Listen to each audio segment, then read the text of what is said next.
जी हाँ दोस्तों, बात करेंगे देश दुनिया की सबसे बड़ी खबर में। पहली और सबसे बड़ी खबर में आपको बताएंगे, हरियाणा में भाजपा को लगा बड़ा झटका। अगर सरकार ने किसानों की बात नहीं मानी तो उप मुख्यमंत्री दुष्यंत चौटाला दे देंगे इस्तीफा, गिर जाएगी हरियाणा में भाजपा सरकार। वहीं आपको दूसरी और सबसे बड़ी खबर में बताएंगे, किसान आंदोलन के बीच में आए नवजोत सिंह सिद्धू ने मोदी को सुनाई खरी खोटी। एक बार फिर से भारतीय जनता पार्टी मुश्किल में नजर आ रही है।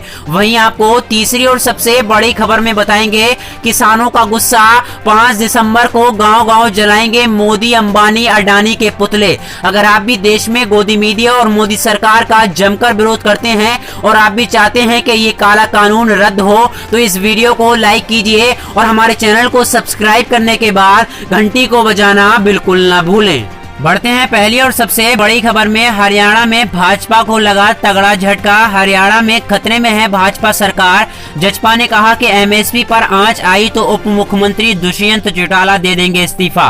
दरअसल आपको बता दें, कृषि कानूनों को लेकर केंद्र सरकार किसान संगठनों के बीच आज बातचीत होनी है। इस दौर की बातचीत को काफी अहम माना जा रहा है, क्योंकि इससे किसान आंदोलन के आगे की पृष्ठभूमि साफ होगी। इस बीच हरियाणा में भाजपा के साथ सरकार में शामिल जजपा ने साफ किया है कि अगर नए कानून से किसानों की एमएसपी पर आंच आती है तो उप मुख्यमंत्री दुष्यंत चौटाला तुरंत इस्तीफा दे देंगे। बता दें कि 90 विधानसभा सीटों वाले हरियाणा में जहां भाजपा के पास 40, वहीं जजपा के पास 10 सीटें हैं। इसके अलावा कांग्रेस के पास 31 सीटें हैं, यानी जजपा एक तरह से किंग मेकर की भूमिका में है। इस लिहाजे से जजपा ने ये धमकी दी है कि भाजपा के लिए काफी गंभीर हो सकता है। बता दें कि एक दिन पहले ही दुष्यंत चौटाला के छोटे भाई दिग्विजय चौटाला ने कहा था कि पार्टी का अगला कदम 3 दिसंबर को होने वाली मीटिंग के बाद तय होगा। दरअसल आपको बता दें, एमएसपी पर कानून में एक लाइन जोड़ने में दिक्कत की है। इससे पहले जसपा नेता और पूर्व सांसद अजय सिंह चौटाला ने कहा था कि केंद्र के प्रदर्शन कर रहे किसानों को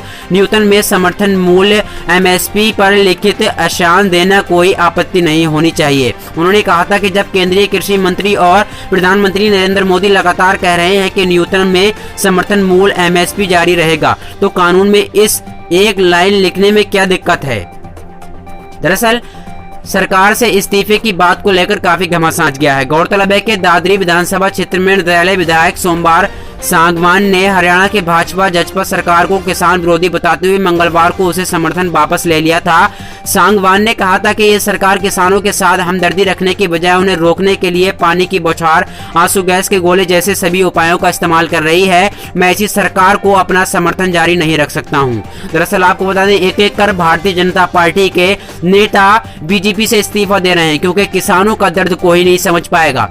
किसानों का दर्द मोदी जी कहाँ समझते हैं। बढ़ते हैं दूसरी और सबसे बड़ी खबर में। नवजोत सिंह सिद्धू का दावा, मोदी राज में भुखमरी अकाल की राह पर है भारत। एक बार फिर से भारतीय जनता पार्टी पर सिद्धू ने हमला बोल दिया। हरियाणा में चल रहे किसान आंदोलन को कई सामाजिक संगठनों और विपक्षी दलों का समर्थन मिल रहा है। कांग्रेस नेता राहुल गांधी के बाद अब कांग्रेस के एक और बड़े नेता किसानों के लिए आगे आए हैं। इस नेता का नाम है नवजोत सिंह सिद्धू, जो पंजाब कांग्रेस के दिग्गज नेता हैं और मोदी सरकार के कटु आलोचक भी हैं। दरअसल आपको बता दें, कांग्रेस नेता नवजोत सिंह सिद्धू ने किसान आंदोलन के एक बड़े दावा किया है। उन्होंने कहा कि मोदी सरकार के कार्यकाल में भारत में भुखमरी और अकाल की राह पर चल पड़ा है। दरअसल आपको बता दें, भारत के अमीर लोगों के पास 70% की तुलना में ज्यादा संपत्ति है, वहीं देश के गरीब लोग सिर्फ मेहनत कर रहे हैं। इन गरीब और किसानों के सिर पर ही देश की पूंजीपति अमीर बन रहे हैं।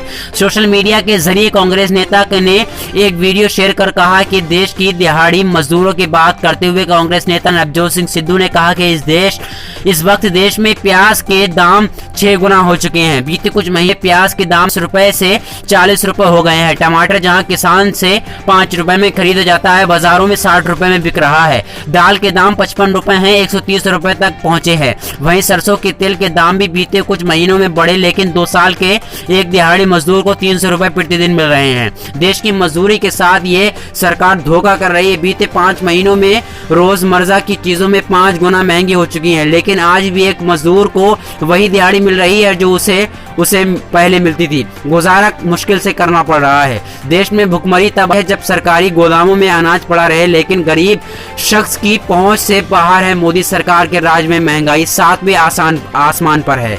एक बार फिर से नवजोत सिंह सिद्धू ने भारतीय जनता पार्टी पर करारा हमला बोला है और मोदी सरकार को जमकर फटकार लगाई है और खरी खोटी भी सुनाई है। बढ़ते हैं तीसरी और सबसे बड़ी खबर में। किसानों का गुस्सा, 5 दिसंबर को गांव-गांव जलाएंगे मोदी, अंबानी और अडानी के पुतले। दरअसल केंद्र की नरेंद्र मोदी सरकार ने हठधर्मिता करते हुए जल्दबाजी में किसानों से जुड़े 3 महत्वपूर्ण कानून बिना चर्चा के बना दिए। अब दिल्ली से लेकर पंजाब, हरियाणा, उत्तर प्रदेश, मध्य प्रदेश सहित अन्य राज्यों के किसानों का आंदोलन बड़ा रूप लेता जा रहा है। एक तरफ किसान कानून वापस करवाने के लिए दिल्ली की सीमाओं पर डटे हुए हैं, तो दूसरी तरफ किसानों ने सरकार की किसी शर्त को मानने से इनकार कर दिया है। इस बीच गुरुवार को केंद्र के साथ होने वाली बैठक से पहले किसानों ने बहुत बड़ा ऐलान कर दिया। संयुक्त किसान मोर्चा ने बड़ा ऐलान करते हुए कहा कि कल होने वाली बैठक में किसान नेता द्वारा कृषि कानूनों की खामियां बुधवार सरकार को सामना करना पड़ेंगी। सबसे महत्वपूर्ण 5 दिसंबर को देश के सभी गाँव में पीएम नरेंद्र मोदी, मुकेश अंबानी और गौतम अडानी के पुतले दहन किए जाएंगे। इसलिए पूरे देश की निगाहें गुरुवार को सरकार के साथ किसानों की होने वाली बैठक पर रहेगी। दरअसल आपको बता दें, इसी तरीके से मोदी, अंबानी, अडानी के पुतले फूके जाएंगे 5 दिसंबर को। किसानों का दावा है। एक बड़ी खबर सामने निकल कर आई। आपको बता दें, केंद्र में नरेंद्र मोदी सरकार ने जल्दी में ये 3 कानून बना दिए, लेकिन अब दिल्ली से लेकर पंजाब, हरियाणा, उत्तर प्रदेश, मध्य प्रदेश सहित अन्य राज्यों के किसानों ने एक बड़ा चक्का जाम कर दिया है। दिल्ली को चारों तरफ से घेर लिया है और उनका दावा है कि अगर 3 दिसंबर यानी आज अगर कोई फैसला नहीं आता है, हमारे हक में कोई इंसाफ नहीं मिलता है हमें, तो 5 दिसंबर को मोदी, अडानी, अंबानी के पुतले फूंक कर गांव-गांव में प्रदर्शन होगा।